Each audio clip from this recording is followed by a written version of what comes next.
Voilà, on va commencer notre cours traditionnel aujourd'hui, le lundi 9 septembre, à la mémoire de monsieur et de madame Cahin. Et un cours pas évident aujourd'hui, un petit peu difficile, vous me connaissez, dans mon style un petit peu provocateur. Il ne faut pas prendre des choses à la lettre telles que je l'ai dit, c'est simplement pour susciter l'intention, ça fait partie de la pédagogie quand on enseigne. Malheureusement, il y a des gens qui trop souvent me prennent trop au sérieux. Vous vous rendez compte ce qu'il a dit le Rav ? Il faut savoir que dans l'enseignement, quand on veut faire passer une idée, on est souvent obligé parfois de l'habiller d'une certaine manière pour capter l'attention. Mais ça ne veut pas dire qu'il faut prendre chaque chose vraiment à la lettre. Quoi qu'il en soit, le fond de l'idée reste vrai. C'est des fois la forme qui est un petit peu exagérée. Et donc aujourd'hui, je voudrais toucher un sujet que je vais présenter bien sûr d'une manière, comme on dit à la Dino, un petit peu choquante. Et au fur et à mesure, on va essayer de comprendre un petit peu mieux ce qui se passe. Comme on le sait, on en a parlé la semaine dernière. On est en ce moment au mois d'Elul, le mois de préparation à la Teshuvah de Rosh Hashanah, la Teshuvah de Yom Kippour. Et d'ailleurs, comme on va le voir encore aujourd'hui, le mois d'Elul, c'est les Rachetevot, c'est les initiales d'un verset, Ani, les Dodi, Vedodili, je reviens vers mon Créateur, et mon Créateur revient vers moi, bien que je vais expliquer d'une manière un petit peu plus nuancée durant le cours. Donc, finalement, la Teshuvah, c'est revenir vers Dieu. Est-ce que finalement c'est si bien que ça de revenir vers Dieu ? Ne me lapidez pas, je vous en supplie. D'accord. Et ne quittez pas le cours en plein milieu. Est-ce que c'est si bien que ça de revenir vers Dieu ? Si on regarde globalement dans le monde et dans l'histoire, et je vais vous le prouver dans notre paracha aussi. Je l'ai déjà dit, je sais que je me répète, mais les plus grands malheurs de l'histoire humaine, c'est avec et à cause de Dieu. En tout cas de ce qu'on en a fait, peu importe. Et je vais vous le prouver de la Torah et de notre paracha. Jusqu'à aujourd'hui, quels sont les plus grands assassins de la planète ? Les laïcs ou les religieux ? Les religieux. Je n'ai pas dit les juifs, mais j'ai dit les religieux, ceux qui croient en Dieu. Et ça a toujours été comme ça. Dans toute l'histoire humaine, les plus grands monstres étaient des croyants. Même les nazis avaient sur leur ceinturon en Dieu, nous croyons. Je ne sais pas s'ils étaient vraiment croyants, pas religieux, etc. Oui, Dieu est avec nous. Donc, quand même, apparemment, l'idéologie nazie est une idéologie apparemment laïque, mais ça ne les empêchait pas de marquer sur leur ceinturon Dieu est avec nous. Et donc, les plus grands massacres de l'histoire, ça a toujours été au nom de Dieu. Et jusqu'à aujourd'hui, je veux dire, les seuls qui tuent, qui massacrent, hommes, femmes et enfants, chez nous et partout dans le monde, il y a 2 semaines, une famille qui va se baigner, le père avec ses 2 enfants, et une ordure déguisée en homme qui jette une bombe. Au nom de Dieu. Et en le faisant, il a crié que Dieu soit loué, à leur manière à eux. Aujourd'hui, c'est eux, il y a 100 ans, c'était d'autres, peu importe. Alors évidemment, je devine que vous êtes en train de vous soulager en disant « Oui, mais tout ça, c'est des fausses religions. » C'est toujours facile de jeter la pierre à l'autre et de dire « Et nous, on est les meilleurs. » Je ne dis pas que nous, on jette des bombes sur les autres, sauf sur les bases iraniennes en ce moment en Syrie. Mais, quoi qu'il en soit, je veux dire, regardons en Israël. Quel est le monde dans lequel il y a le plus de divisions et de marloquettes et de disputes, etc. Surtout la veille des élections. Et c'est précisément du côté des religieux. Ils n'arrivent pas à se mettre d'accord. Il y a plus de 50 ans, c'était une avant-première, mais un chidouche inimaginable. Et d'ailleurs, comme toutes les grandes choses vraies qu'il a dit, il n'a jamais été écouté. Dans les années 50, 60, le rabbi avait lancé un message à la veille de je ne sais quelles élections. Il avait dit, mais qu'est-ce que ça veut dire qu'il y ait tellement, et à l'époque, il y en avait 100 fois moins qu'aujourd'hui, qu'est-ce que ça veut dire qu'il y a tellement de partis religieux ? Pourquoi vous ne vous unissez pas tous ensemble et ne formez pas un seul parti ? Je ne comprends pas. Nous, les juifs religieux, on dit tous les jours Hachem Elokeinu, Hachem Echad. Mais est-ce que vous savez que si on n'avait qu'un seul parti en Israël, on serait les dirigeants du pays? Parce que si on met ensemble tous les partis religieux, c'est-à-dire Dati, Haridi, Shas, Ashkenaz, etc., on est le parti le plus important du pays. Ce qui veut dire que le Rosh Memshala sera un religieux. Merci Hachem, ce n'est pas le cas. Ça serait la pire des choses qui pourrait nous arriver. Bon, mais ça, vous ne l'enregistrez pas. Mais quoi qu'il en soit, c'est quand même absolument incroyable.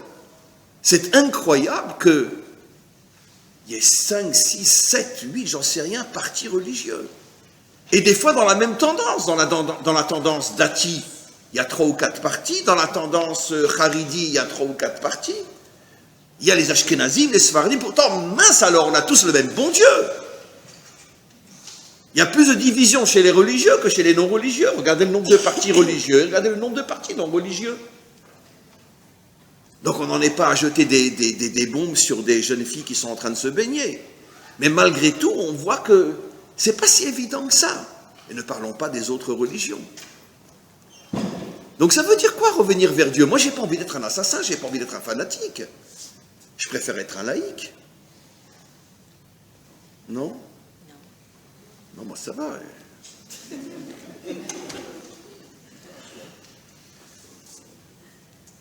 Faut pas venir au cours du Rav Dinovitch. Allez dans des cours classiques où on vous dit soyez gentils, soyez mignons, mangez kasher, faites Shabbat, vous serez des bons juifs. Faut pas venir à mes cours. Quoi qu'il en soit, je vais maintenant commencer à vous prouver que la Torah dit la même chose que moi. La première fois qu'un homme a tué un autre homme, c'était au nom de qui et pour quelle raison? Pour du fric? Pour du pognon? Pour de la terre? Pour du pouvoir? Pourquoi Dieu il t'a choisi toi et pas moi?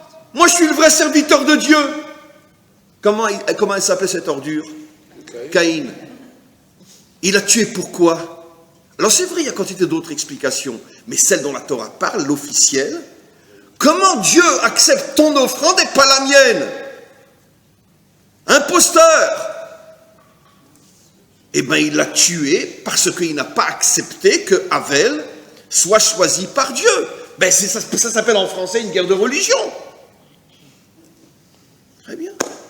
Donc, la première fois dans la Torah, et comme on le sait, la Torah, c'est pas l'histoire de nos ancêtres les Hébreux. La Torah, c'est un livre qui est en avance sur le futur.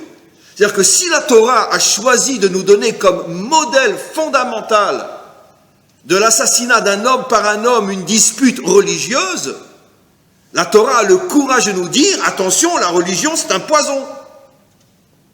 C'est pour ça que la Torah est vraie, parce que ce n'est pas une religion. Parce que dans toutes les religions, on vous dit, waouh, la Torah a le courage de dire que la première fois qu'un homme a tué un homme, c'était pour Dieu. C'est la preuve que la Torah est authentique, elle n'a pas été inventée. Vous imaginez? La Torah elle-même, elle s'auto-accuse. Regardons notre paracha. Alors là, attachez-vous bien. Notre paracha nous apprend quelque chose d'absolument incroyable, fou, surtout commenté par Rashi, parce que sans Rashi, on ne peut pas comprendre la Torah. On nous énumère plusieurs types de peuples, et on nous dit la chose suivante. Le peuple de Moab, il y a Moab et Ammon, mais je vais prendre Moab, c'est surtout de lui que Rashi parle. Le peuple de Moab, les hommes ne pourront pas se convertir. En vérité, elle ne dit pas explicitement les hommes. On sait très bien que même sur les femmes, il y avait une grande dispute à l'intérieur d'Israël pendant des siècles. Est-ce que Ruth avait le droit de se convertir ou non? Et selon les générations, c'était le Sanhédrin qui pensait qu'il n'y a pas de différence entre les hommes et les femmes. Et c'est pour ça que la famille de David a beaucoup souffert. Et il a fallu attendre jusqu'à l'époque du roi Salomon, l'inauguration du temple, pour que enfin tout le monde soit d'accord que Ruth avait le droit et la possibilité de se convertir, parce que dans le texte, ce n'est pas vraiment évident. Mais quoi qu'il en soit, on voit que les Moabites, en tout cas les hommes, ne peuvent pas se convertir. Ils ne sont pas acceptés. Jamais. Je vous signale, mes amis, que si un descendant d'Amalek veut se convertir, on l'accepte tout de suite. Le garde du corps du roi Shaoul Le garde du corps, c'est celui à qui Shaoul confiait sa tête, était un Amalécite, un guerre Amalécite, un converti d'Amalek. Vous imaginez le roi d'Israël qui confie sa tête, donc confie son peuple à un Amalécite. Donc un descendant de Amalek, pourtant c'est un peuple qui est voué à la disparition, en tant qu'individu, il peut se convertir, il a accepté tout de suite. Moab, non, jamais.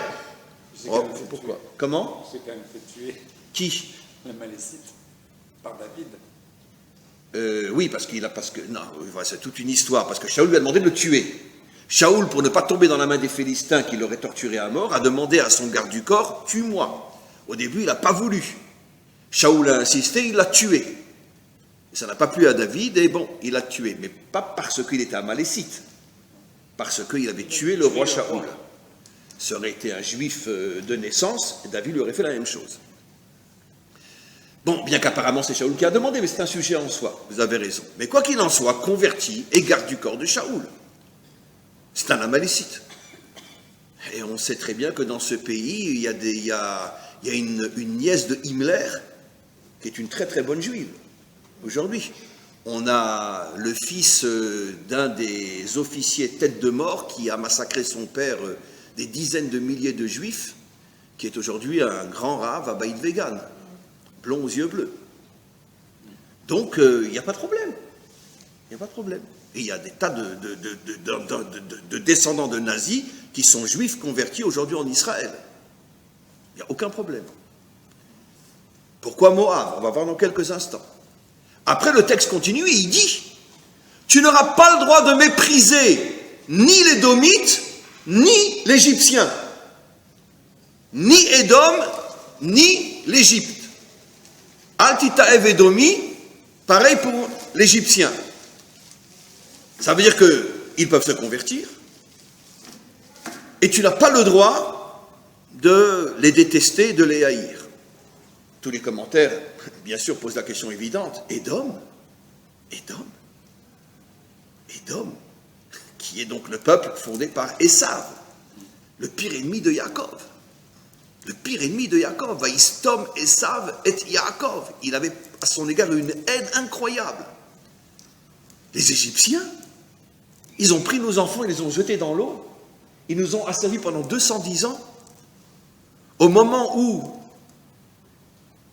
Moshe est choisi pour délivrer Israël, Rachid nous rapporte dans le livre de Shemot, d'après notre tradition, que tous les jours, Pharaon se baignait dans un bain de sang.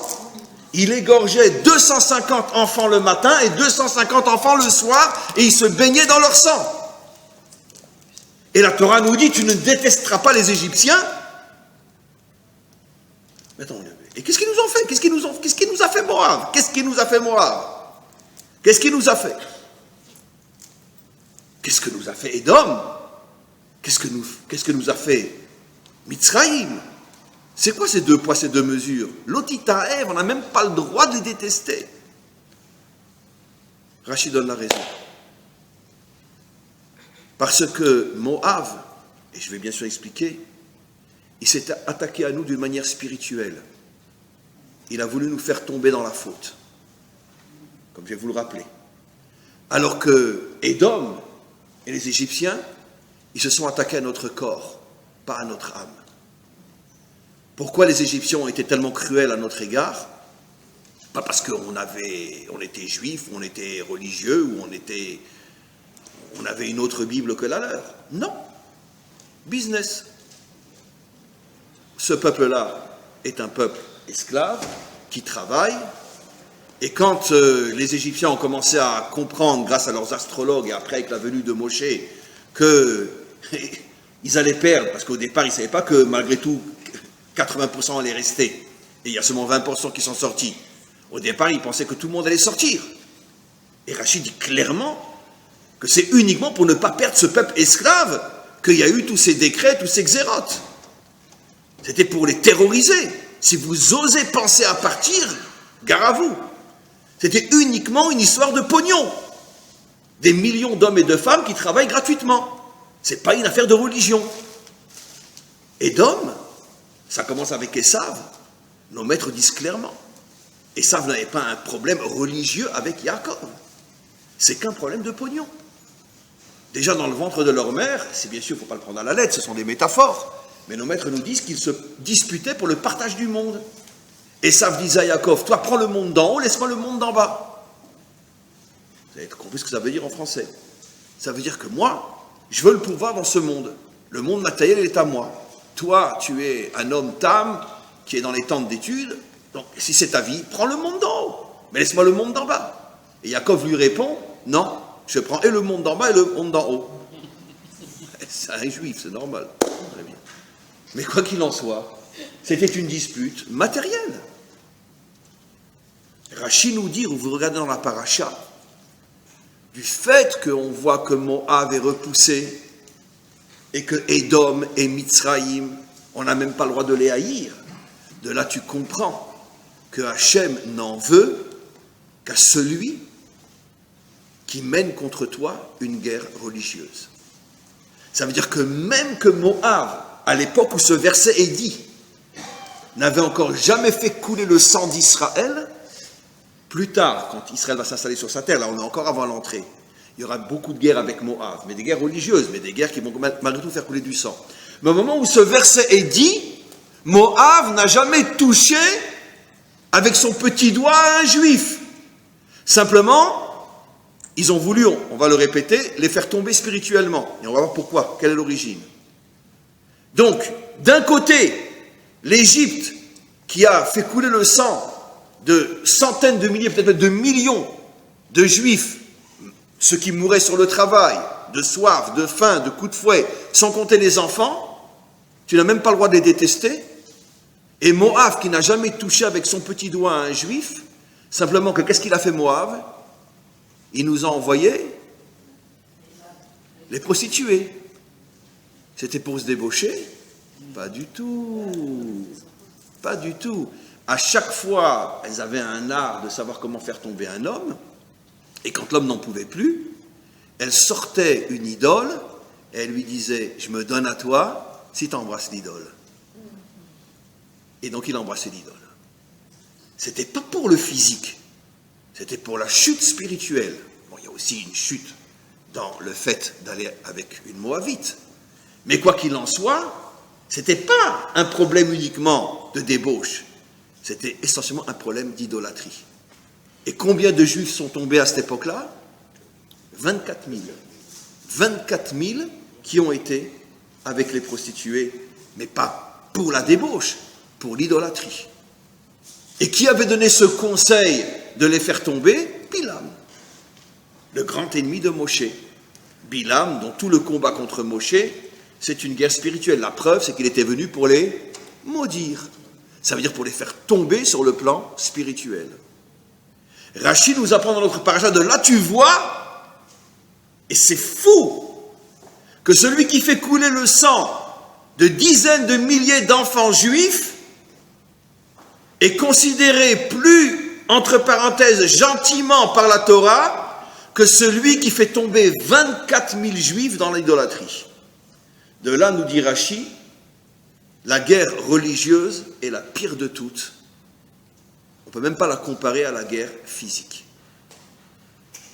Bien qu'on peut peut-être comprendre, parce que quand je me bats pour mon pognon et que je tue des milliers de personnes pour l'argent, pratiquement toutes les guerres dans le monde, en tout cas dans le monde occidental, c'est que des guerres de pognon. Je ne mêle pas le bon Dieu. Mais quand au nom de Dieu, je pars en croisade ou je pars en djihad et que je massacre des millions d'hommes et de femmes et d'enfants, le bon Dieu dit, mais attends, mais qu'est-ce que vous mettez là-dedans? Comment vous osez utiliser mon nom pour commettre des massacres pareils? Et surtout que j'ai déjà expliqué que quand on tue au nom de Dieu, on a moins de limites que quand on tue au nom du pognon. Pourquoi? Parce que quand on tue au nom du pognon, on sait très bien que le pognon, c'est pas le bon Dieu. Mais quand on tue au nom de Dieu et qu'on se sent investi par Dieu, alors on se disculpabilise complètement, puisque je suis le représentant de Dieu, je massacre tous les infidèles. Donc rien ne peut m'arrêter. Donc je souille Dieu comme Aucune autre idéologie peut le souiller. Et comment ça a commencé l'histoire de Moab? Vous allez voir que ça a commencé à cause d'un extrémisme religieux. Qui est le père fondateur du peuple de Moab? Lot. Très bien. Et vous ne vous rappelez pas cette histoire que j'ai rapportée des dizaines de fois? Quelle a été la dispute, la raison de la dispute entre Lot et Abraham qui a fait que Lot est parti et a dégringolé? Pour une question religieuse. Oui, c'était une question de troupeau, mais religieuse. Que religieuse? Allez, ramenons ce que Rachid dit. Les bergers d'Abraham voient que Lot permet à ses bergers de paître dans les champs cananéens. Tout de suite, ils vont prévenir Abraham. Ça veut dire quoi? Mais c'est du vol. Abraham vient et dit à Lot, mais qu'est-ce que tes moutons font dans les champs cananéens? Lot lui répond, mais attends, cette terre est à nous, Dieu nous l'a donnée. C'est vrai, déjà plusieurs fois, Dieu a dit, cette terre est à nous. Comment? Et en plus, Hachem t'a dit à toi et à tes descendants, et comme tu n'as pas de descendant, tu n'as qu'un seul fils, même si je suis ton fils adoptif, ton descendant, c'est moi. Donc, la terre a été donnée à Avram ou le Zaro, et donc, c'est pas du tout du vol, puisque cette terre est à nous. Quand Avram entend ça, il lui répond, il lui dit, tu sais quoi, regarde, on va chanter exactement le contraire de la chanson de Sheila. Où tu iras, je n'irai pas. C'était ça, hein? Où tu iras, irai. C'était Sheila? Nahon, très bien. On se rappelle notre enfance. On a grandi avec la chanson française. Très bien. Et donc, où tu iras, je n'irai pas. Si tu vas à droite, je vais à gauche. Si tu vas à gauche, je vais à droite. Dégage. Tous les commentaires posent la question, attends, je ne comprends pas. Abraham qui ramène le monde entier. Et que pour ramener le monde entier, vous imaginez pas qu'il fait simplement comme ça. Il parle, il explique, on lui pose des questions. Ça fait des décennies qu'il passe son temps à ramener des milliers d'hommes et de femmes. Son propre fils adoptif, qui est en même temps son neveu. Il lui dit quelque chose, tu lui réponds pas, tu lui dis dégage. Parce qu'Abraham, il a compris qu'avec un fanatique, on ne parle pas. Ça veut dire quoi? Dieu nous a promis cette terre. Mais d'accord. Mais c'est quoi le fanatisme? C'est quand tu prends monnaie comptante, une promesse divine, et que tu veux court-circuiter l'histoire, la réalité. Il y a un tas à lire, il y a un processus. C'est vrai, Dieu nous l'a promis. Mais c'est quoi le fanatisme? C'est que tu prends les choses à la lettre et que tu veux tout de suite qu'elles se réalisent. Non. On vit dans un monde, d'accord, où là on peut cette fois-ci, pas chanter Sheila, mais Léo Ferré. Avec le temps va, tout s'en va. C'est-à-dire, laisse le temps faire les choses. Dans 4 générations, on sera un peuple, on va revenir, on pourra se battre contre eux, on reprendra la terre que eux nous ont volée, car comme on le sait, les Cananéens venaient d'Afrique et avaient volé cette terre aux descendants de Shem, comme c'est marqué dans Pashat Lech Lecha, exactement comme ce que les prétendus Palestiniens ont fait. Et donc, laisse l'histoire devenir le réceptacle de la promesse divine. Ne force pas les choses. Ne sois pas un fanatique. Car si vraiment tu as confiance en Dieu, tu dois savoir que ce qu'il a dit se réalisera. Ne court-circuite pas les choses. Comme disent nos maîtres dans le Talmud, Kol hadochek et haketz, haketz dochek et oto. Tout celui qui veut précipiter la délivrance finale, finalement, il ne la verra jamais. Il y a un tas à lire, il y a un processus. D'accord? Donnons un exemple simple. Quand Herzl, il y a 1 siècle et demi, est venu et a commencé à parler du retour, d'accord? À part le Rav Kook, et encore un ou deux, dans l'ensemble du monde religieux, on a dit quoi? C'est ce bâtard qui va nous ramener en Israël, même pas il mange cachère, non mais attends, ça veut dire quoi ça? C'est pas possible. Le Mashiach va venir et il va nous ramener en Israël. Mais c'est la faute de Lot. C'est de l'extrémisme. Pourquoi? laisse le temps, laisse l'histoire. Il y a un processus. Les choses ne passent pas forcément par le chemin que tu voudrais voir. Hachem prend des chemins incroyables pour arriver là où il veut arriver. Il prend un père avec ses filles et il fait sortir le Mashiach. Ruth, qui sort de Moab. Ce fils né d'un inceste entre un père et sa fille. Et ça, c'est la lignée des femmes, la lignée des hommes. Peretz, il est sorti de qui? D'un type qui est tombé amoureux d'une belle fille qu'il a pris pour une zona. Yehuda et Tamar. Combien tu coûtes? 10 €, tiens, prends, allez, viens. Et de là sort la lignée masculine du Mashiach. Alors, une fois, ça m'est arrivé, comme ça, je me trouvais devant un... Ils disent, ah, le sionisme! Je sais, c'est le sionisme. Ah ben, si Herzl, c'est une crapule, alors le bon Dieu, c'est une super crapule, hein, je vais te dire. Hein. Pourquoi? Ben, tu te rends compte qu'il fait sortir toute la lignée du Mashiach, d'un homme qui va avec une prostituée, et d'un père qui va avec ses filles? Tu sais que c'est marqué dans la Torah, hein? Il ne m'a pas répondu, il est parti. Ben oui, parce qu'il a compris que... Ah non, mais Herzl, c'est un enfant de cœur par rapport à ce que Hachem fait. C'est un enfant de cœur, Herzl, par rapport à ce que Hachem fait. Vous comprenez? Donc, Hachem, il a des chemins. Mais ceux qui veulent tout de suite, non, non, non, nous on veut le Mashiach, il va descendre d'un nuage sur un cheval en or. Bon, ben, voilà. C'est comme ça. Donc, même chez nous, il y a une forme de fanatisme. Quand Abraham, il a vu que Lot, pourtant qui avait été éduqué dans la maison d'Abraham, il est devenu tellement religieux que ça lui monte à la tête, il a dit, écoute, dégage, je peux pas. Je préfère un chiloni qu'un religieux comme toi. Ben oui. Je continue à m'occuper des gens qui croient en rien. La preuve, quelque temps après, on voit Abraham qui pourtant a dit à son fils adoptif, dégage. Il le voit courir pour aller accueillir 3 bédouins qu'il soupçonnait de se prosterner à la poussière de leurs pieds. Alors les commentaires posent la question, disent, je ne comprends pas Abraham, ton fils adoptif, tu lui dis va te faire voir, et tu amènes dans ta maison des hommes que tu veux même pas toi leur nettoyer les pieds parce que tu sais que c'est de la poussière d'idolâtrie, tu leur demandes eux de se nettoyer pour ne pas avoir un lien avec l'idolâtrie qui est sur leurs pieds. Des gens qui se prosternent à la poussière de leurs pieds rentrent chez toi et ton propre fils tu le fous dehors.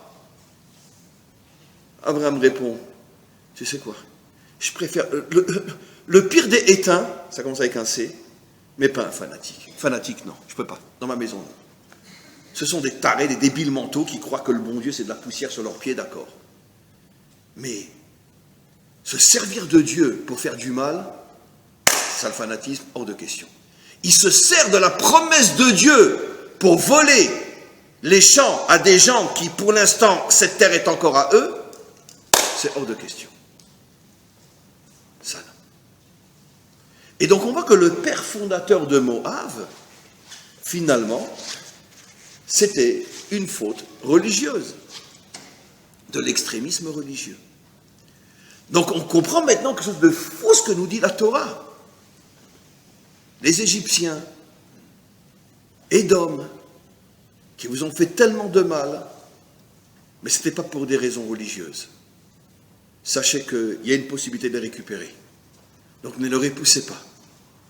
Mais Moab, qui vient de Lot, et tout a commencé à cause d'un problème fanatique, de fanatisme religieux, ceux-là, on ne les veut pas chez nous. On ne les veut pas chez nous, c'est impossible. Impossible.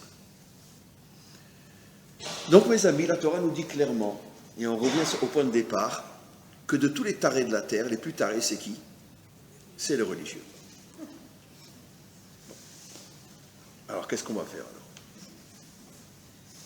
Même sur Igner, qu'est-ce qu'on fait? On enlève la kippa, on va danser à Tel Aviv. Qu'est-ce qu'on fait? Ben comment nous on est sûr? Alors nous on se rapproche de Dieu, d'accord, mais comment qu'on est sûr qu'on ne va pas devenir nous aussi des fanatiques? Chacun à son niveau. D'accord?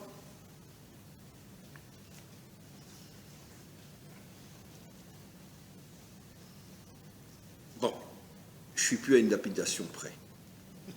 continuons encore un petit peu.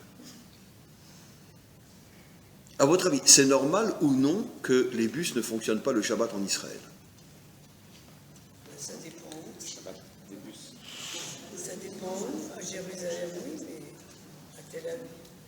Bon, la question est pas mal, la réponse est pas mal. Mais voyons sans faire de nuances. Dites-moi, je ne comprends pas. Un Israélien, on va dire 8 sur 10, d'accord? C'est pas les 35 heures de travail comme en France. C'est 35 heures par jour. D'accord? En Israël, c'est 35 heures de travail par jour. Ils travaillent comme des malades mentaux, comme des fous furieux. Ils n'ont qu'un jour par semaine pour se détendre. Être avec leurs femmes, leurs enfants, aller à la plage, aller à la mer, aller voir leurs amis, aller dire bonjour à leurs parents, inviter leurs parents chez eux. Moi, je suis à Tel Aviv, tu es à Haïfa, et tu peux me dire comment? D'accord. Et on lui dit non, non, le Shabbat, vous bougez pas, vous restez chez vous, en prison. Attends, pas tout le monde est capable de vivre le Shabbat comme la plupart d'entre nous le vivons. Comme je les ai déjà dit, et je pense que vous êtes tous comme moi, et ce n'est pas de l'orgueil, je suis assis à la table du Shabbat, rentre quelqu'un, et il ouvre une valise avec 100 millions d'euros. Et il me dit rien que tu appuies sur l'interrupteur et tu prends la valise. Je me pose la question, quoi faire? Je ne comprends même pas la question. Et pourtant, je suis quelqu'un de normal. Hein. C'est pour ça que je n'ai pas honte de le dire, ce n'est pas de l'orgueil. Je ne comprends même pas la question. Je ne comprends même pas la question. C'est comme s'ils me disent, tu sais quoi, tu meurs 5 minutes et tu prends la valise. Mais si je meurs 5 minutes, je meurs pour tout le temps. Je ne reviens pas après. Donc, je ne comprends pas la question. Mais attends, mais c'est pas tout le monde qui est à ce niveau-là. La plupart des juifs qui vivent à Ramat Gan, à Petar Tikva, à Haïfa, à Ashdod, c'est des juifs qui vivent le quotidien, dans la matérialité tous les jours, et tu leur dis, le Shabbat, tu restes chez toi. Attends, mes enfants, tu t'imagines tout seul dans mon 3 pièces avec mes 4 gosses? Ils vont me rendre fou. Touche pas à ton portable, n'allume pas la télévision. Mais ça va être la guerre à la maison, la 3e guerre mondiale. Comment voulez-vous? On les a éduqués, on les a préparés à Shabbat, on leur a appris ce que c'est Shabbat. Non. Mais comme on est un parti religieux politique, on va se servir notre chantage politique. Vous voulez qu'on vous aide dans tel domaine, alors vous nous aidez dans tel domaine. Mais ça, mes amis, c'est de l'ayatolisme. C'est du fanatisme religieux. Parce que toi, tu vis à Bnei Brak, tu vis à Jérusalem. Toi, depuis que tu es né, on t'a appris ce que c'est le Shabbat. Toi, tu kiffes le Shabbat. Mais ce type de Petar Tikva ou de Ramat Gan, qui vit dans un 3 pièces avec 4 gosses, tu lui dis fais Shabbat. Dis-lui, flingue-toi. Voilà. Et pourtant, on utilise le pouvoir politique pour imposer à des gens qui ne savent même pas de quoi on parle, pour leur imposer. Voilà. Ben oui, même chez nous, il y a des fanatiques. Hein. Ah ben oui, drôlement, ben ils sont tous à la Knesset. Bien sûr. Ah oui, bien sûr. Ils sont tous à la Knesset. Bien sûr. Bien sûr. Ben oui. Bon. Ça, il ne fallait pas l'enregistrer. C'est pas grave. En tout cas, on continue. Donc, vous voyez, quand même, chez nous, on peut perdre la tête. Alors, comment on va s'en sortir?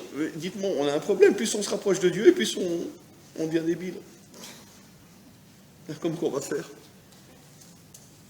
Comment on va faire? C'est quoi la solution? Ah, c'est une réponse extraordinaire, je vous garantis. Alors, vous avez toujours, de toute façon, réponse. Bravo. La vérité, c'est que j'avais préparé de le dire, et j'avais passé à un autre sujet, et Hachem vous a mis dans la tête de me rappeler que je devais le dire. Évidemment. Vous voulez qu'il y ait de plus en plus d'Israéliens qui fassent Shabbat? Donnez-leur le dimanche. Ou le jeudi, peu importe. Mais qu'est-ce que va répondre tout le monde? C'est pas bon pour le business, hein. Ah oui, très bien. Alors, ne pas avoir d'autobus le Shabbat, ça c'est bien. Mais leur donner le dimanche, pas bon pour le business. Et comment qu'ils font en France? En France, il y a de l'argent, ils ont 35 heures de travail par semaine, et ils ont le vendredi, le samedi et le dimanche. Pour la plupart d'entre eux. Alors, très bien. Eh bien, donnons un Shabbat sur 2. Commençons par un dimanche sur 2. Et vous allez voir, si l'État d'Israël accepte de donner ne serait-ce qu'un dimanche sur 2, vous allez voir des centaines de milliers de familles qui vont faire Shabbat. Parce que une grande majorité de ceux qui ne font pas Shabbat meurent de vouloir faire Shabbat. Mais le problème, monsieur, moi j'habite à Ramat Gan. Ma maman, elle est à Beersheva. Comment je vais la voir si je ne prends pas la voiture le Shabbat? Comment je vais m'occuper d'elle? Plus encore, je suis sûr que le bon Dieu, il est fier de moi. Au lieu d'aller à la plage, je vais voir ma mère. Très bien, je prends la voiture, mais je vais voir ma mère. Et si je n'ai pas les moyens d'avoir une voiture et que je n'ai pas d'autobus, comment je fais? Je laisse ma mère crever à Haïfa.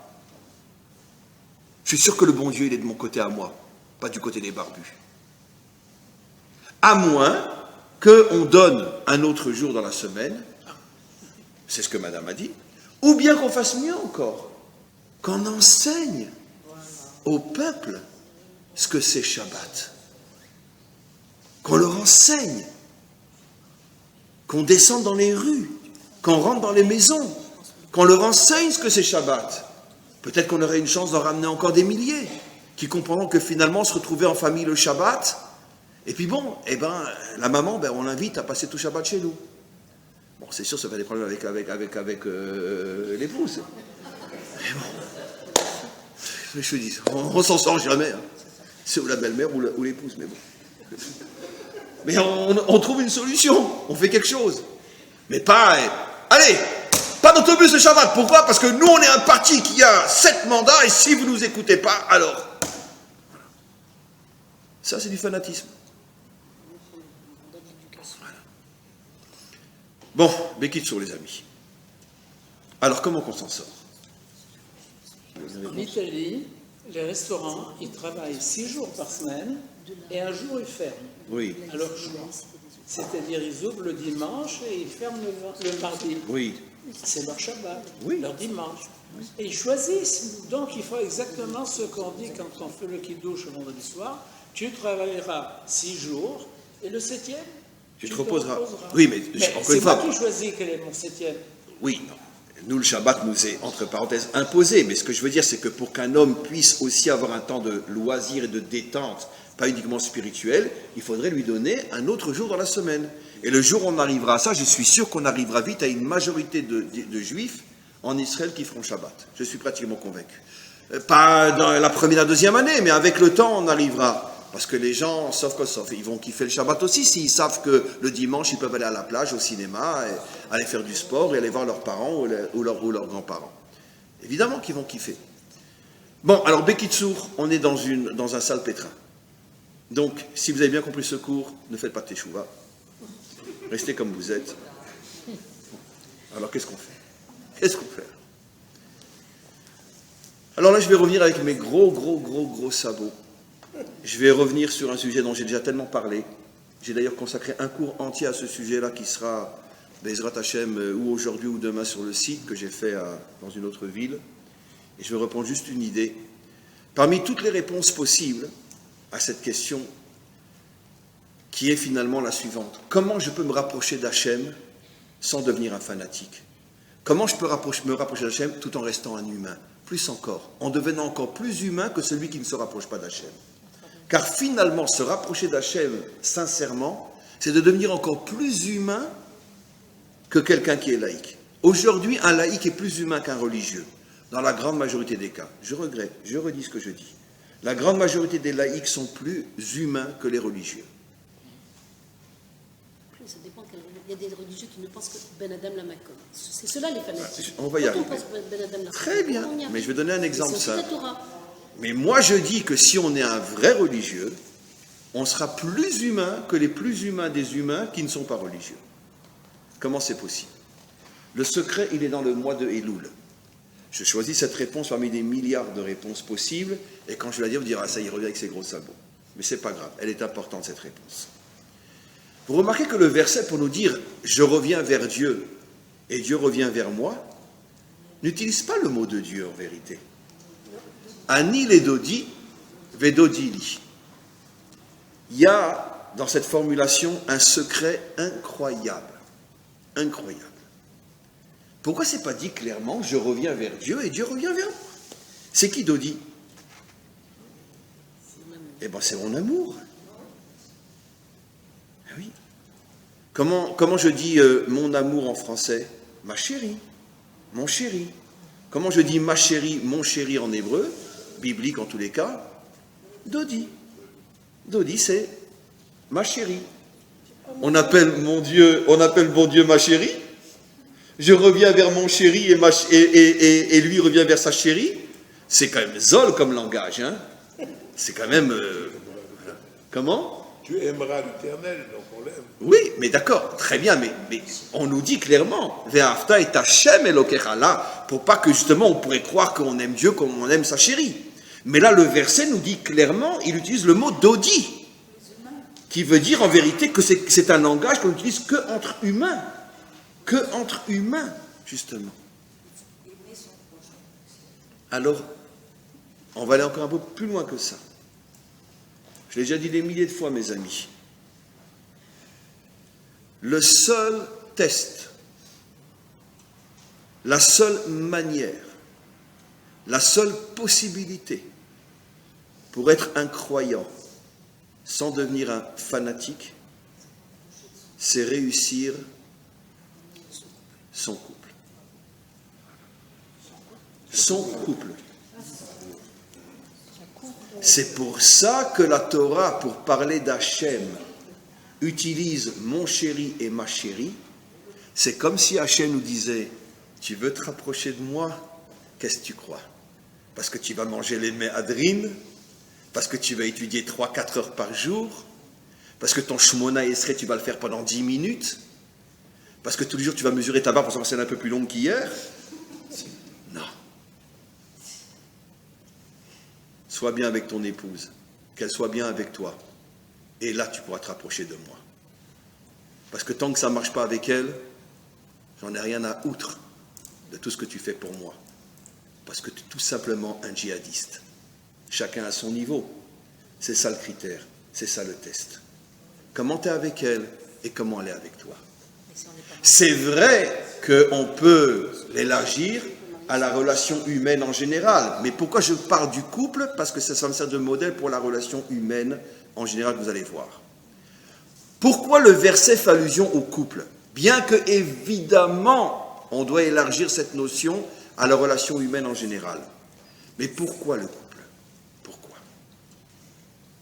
Mais parce que rien n'est plus dur au monde que de vivre pendant des millénaires avec la même personne, jour et nuit. La relation humaine, bon, mais ça va, je veux dire, on va prendre un petit pot ensemble, on va s'éclater, et puis après tu rentres chez toi, je rentre chez moi, on s'est séparés juste au moment où j'allais être rentré dedans, quoi. C'est bon. La relation humaine, tu aimeras ton prochain comme toi-même. Vous savez comment Rabbi Akiva traduit « tu aimeras ton prochain comme toi-même » ? Tu aimeras ta femme comme toi-même. Pourquoi Rabbi Akiva, alors que le verset parle « tu aimeras ton prochain comme toi-même », pourquoi il parle « tu aimeras ta femme comme toi-même » ? Parce que c'est le modèle. Tu es capable d'être avec quelqu'un 24 heures sur 24. À chaque fois que tu dois revenir dans le lieu de ta détente, c'est à la maison, d'accord ? Pendant 10 ans, 20 ans, 30 ans, 40 ans, 50 ans, 60 ans. Comprends ? Et le problème, c'est que quand elle avait 18, 20 ans, 25 ans, bon, tu t'éclatais, je veux dire, elle était belle, elle était... Wow, 50, 60, 65, 70. Ben oui, avec le temps, va. Tout s'en va. Hein. Mais lui aussi. Et lui aussi, d'accord, mais le problème, c'est que si lui, il a du pognon, même à 60 ans, il pourra se prendre une fille de 20 ans. C'est ce que tout le monde fait aujourd'hui. En cachette, bien sûr. Mais elle, si c'est une femme normale, vous savez très bien que les femmes ne courent pas après le corps autant que les hommes. Les femmes, ce qu'elles veulent, c'est un amour véritable, l'attention, le respect. La grande majorité des femmes ne courent pas après le corps autant que la grande majorité des hommes. Donc quand une femme elle a 50, 60 ans, ce qu'elle aspire, c'est d'avoir chez elle un ami, un vrai, un confident, quelqu'un qui ne jure que par elle. Mais un homme de 60 ans, aujourd'hui, excusez-moi, je veux dire, hein, parce qu'elles sont jolies, les filles de mon pays. Hein. Donc, c'est pas évident. C'est pas évident. Et même à 70, hein, On a combien de chanteurs, même en Israël, qui épousent des filles qui ont 30-35 ans de moins qu'eux? Dans le monde, n'en parlons pas. Je veux dire, je ne vais même pas citer de nom, parce que c'est tellement horrible. Même en Israël, on a un très grand chanteur, il approche des 70, il vient d'épouser une fille de 28 ans, je crois. Un très, très connu en Israël. Il a 65-68 ans, et il se paye une fille de 28 ans. Bah, il faut dire qu'il a du pognon, le bonhomme. Très bien. Mais, je veux dire, allez, dans 3 ans, elle tirera sur une chaise roulante. Comment? La France a un président,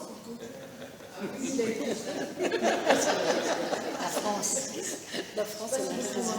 Il paraît que c'est pour cacher ses véritables attirances.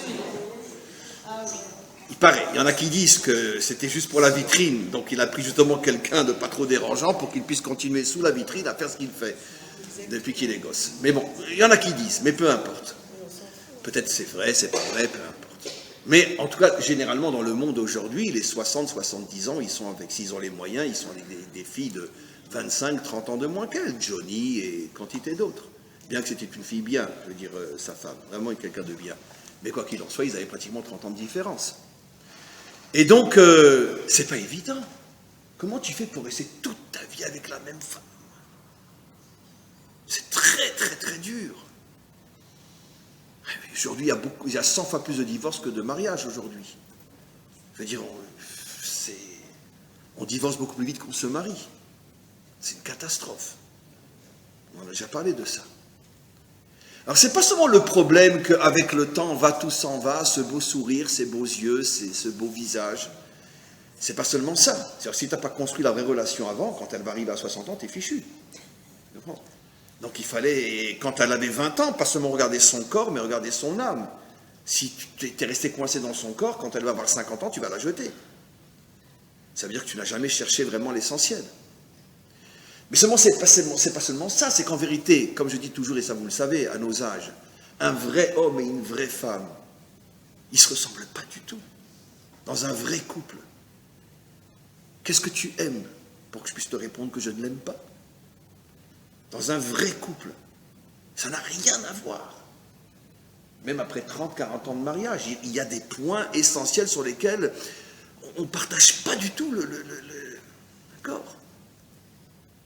Vous savez très bien que les hommes viennent de Mars et les femmes viennent de Visa. Ah non? Non?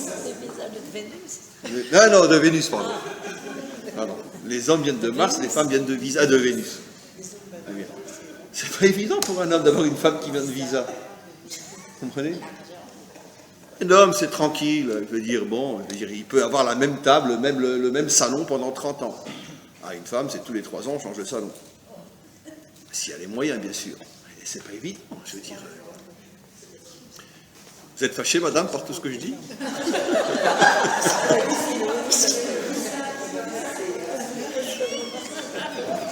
Et donc Bekitsour, on est différents, on est tous les jours ensemble, on vieillit, on se supporte plus. On connaît tous l'histoire j'ai raconté 1000 fois, un couple après 50 ans de mariage, voilà, il ne se rappelait même plus comment sa femme s'appelait. Parce qu'ils ne se parlaient plus. Parce que bon, il y en a qui vivent l'un à côté de l'autre, il y en a qui se séparent, il y en a qui vivent l'un à côté de l'autre, mais qui vit l'un avec l'autre? Après 50 ans de mariage, qui vit encore l'un avec l'autre? C'est pas évident. C'est pas évident.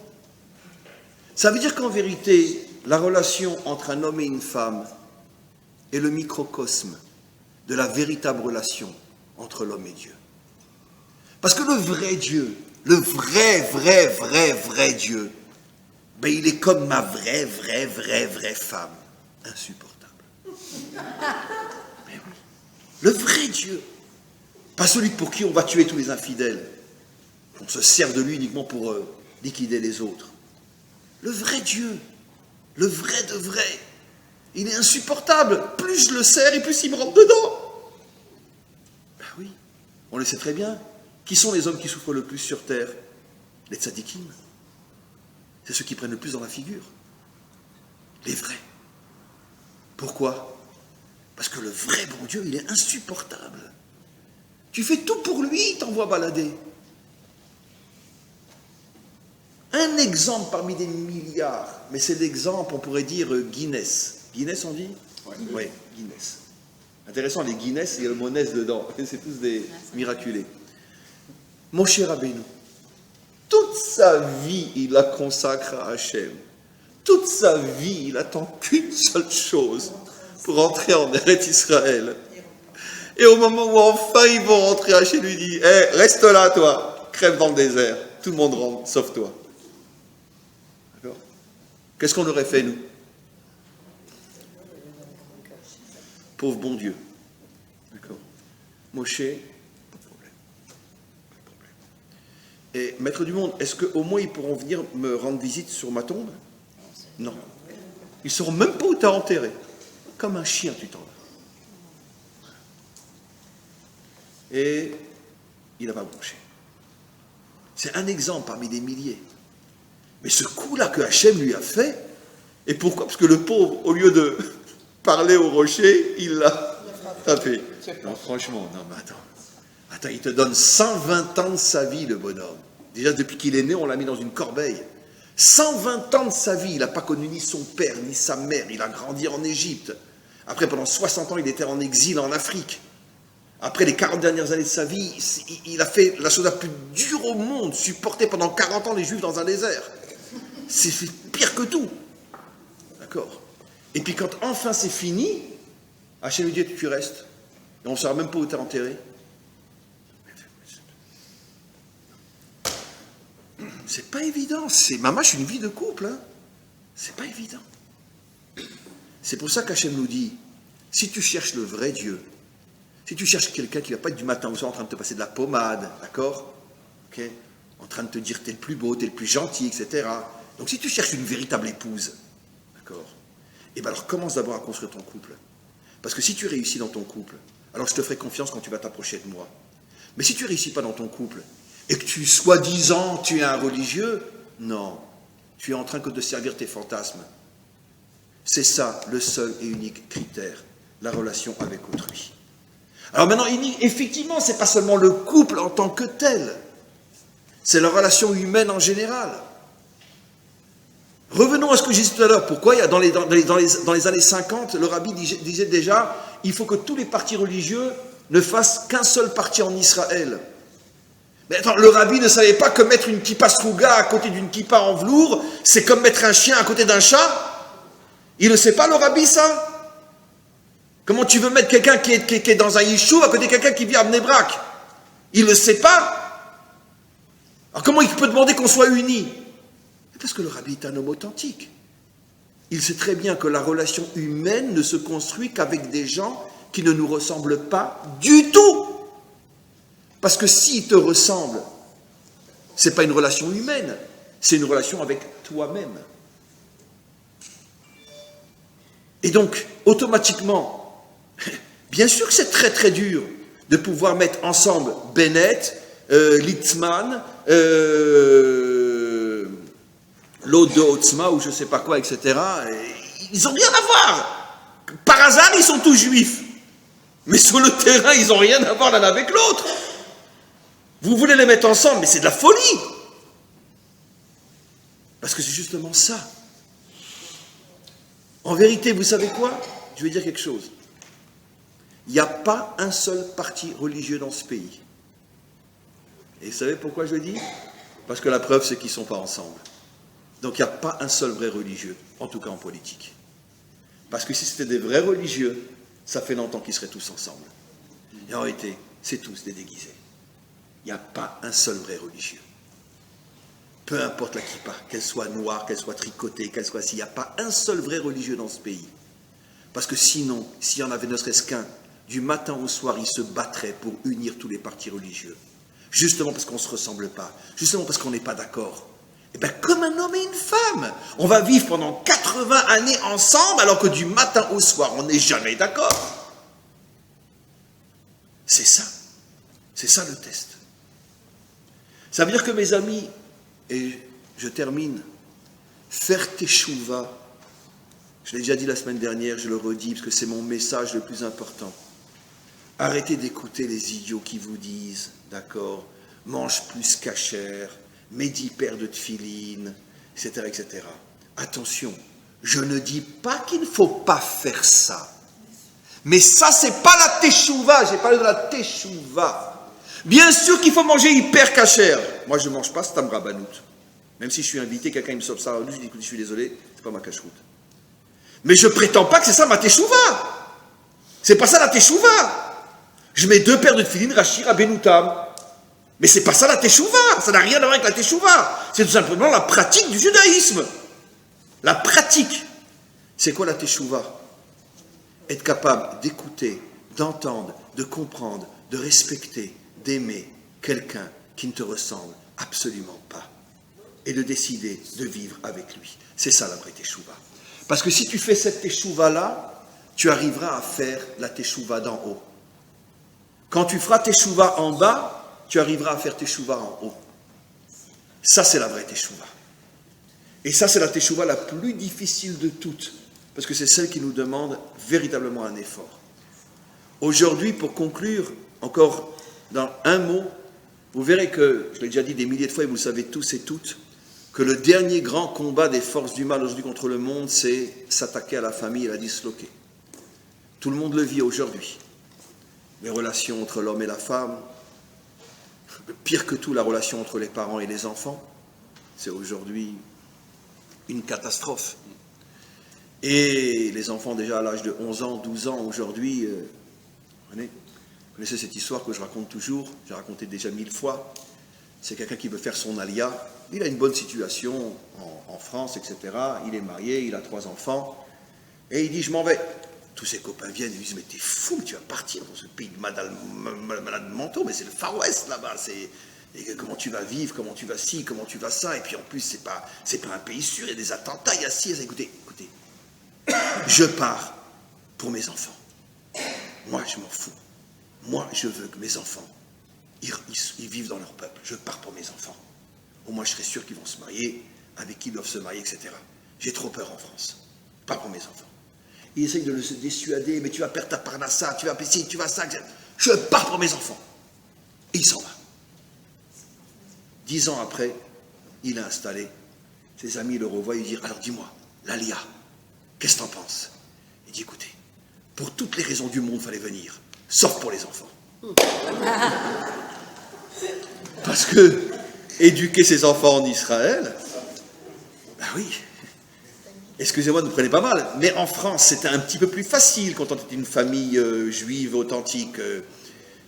Mon fils, tu ne vas pas quand même fréquenter Christine. C'est impossible. C'était plus facile. Mais en Israël, comment tu vas lui dire ne fréquente pas Léa? Ne fréquente pas Sarah? On est tous juifs. Et donc, c'était plus facile en France, d'une certaine manière. Tu avais des garde-fous. Tu es juif, tu dois fréquenter une juive. Voilà. Je ne dis pas que ça marche à 100%, mais au moins tu as le discours possible. Mais en Israël, tu vas lui dire quoi à ton fils? D'accord? Ne fréquente pas Sarah, elle n'est pas religieuse, mais enfin, papa, mais elle est juive. Qu'est-ce que tu vas lui dire à ton fils? Ce qui veut dire que l'éducation des enfants, c'est une hécatombe en Israël. Et on le sait tous, il n'y a pas une famille qui échappe. En France, on était beaucoup plus protégés qu'en Israël. Et ça, tous les parents le savent aujourd'hui. Au niveau de la pratique et de faire passer la tradition au niveau des enfants, c'est beaucoup plus difficile ici qu'en France. Parce qu'en France, on a, peu importe ce que ça vaut, mais on a des barrières qu'on peut transmettre aux enfants. Ici, il n'y a plus de barrières. Comment tu vas dire à ton fils ou à ta fille, ne fréquente pas Shimon, ne fréquente pas Léa? Maintenant, je ne comprends pas quoi. Il a la gale. Qu'est-ce qu'il a? Il est juif comme moi. En plus, il est super sympa. Elle est magnifique, cette fille. Pourquoi je ne la fréquenterai pas? Oui, mais elle n'est pas religieuse, elle ne mange pas cachère. Non, mais attends, mais qui c'est qui va t'écouter aujourd'hui? Elle ne mange pas cachère. Non, mais attends. Qui c'est qui va t'écouter aujourd'hui? Et donc, d'une certaine manière, c'est beaucoup plus difficile ici. C'est pour ça que cette histoire dit que... Donc, Bekitsour, mes amis, on doit tous faire teshuva. Et faire teshuva, c'est, encore une fois, aimer et respecter la différence. C'est ça la vraie teshuva. On commence par le couple, avec nos enfants. Même si on a des enfants qui ne sont pas shomer Shabbat ou qui ne mangent pas kasher, il n'y a pratiquement pas une famille en Israël qui n'est pas touchée par ce problème-là. Aujourd'hui, c'est fini. Même les plus grands rabbanim ont des enfants qui ne sont pas shomer Shabbat. Continuez à les aimer, continuez à les respecter. Surtout ne pas les repousser. Lui dire, ah, tu manges pas cachère, on va te revoir. Non. Comme ça qu'ils reviennent. Au contraire, les aimer, les respecter, leur montrer que pour moi, il n'y a aucune différence. Tu manges cachère, tu manges pas cachère, t'es... Continuer à aimer, respecter, même ceux qui nous ont échappé ou ceux qui ne sont pas comme nous. Et à plus forte raison avec le peuple juif dans son ensemble. C'est comme ça que Bezrat Hashem, le peuple juif fera une vraie teshuva. La teshuva commence par l'humain, par la reconstruction de l'humain, et l'humain se reconstruit grâce au respect des différences. Amen. Amen.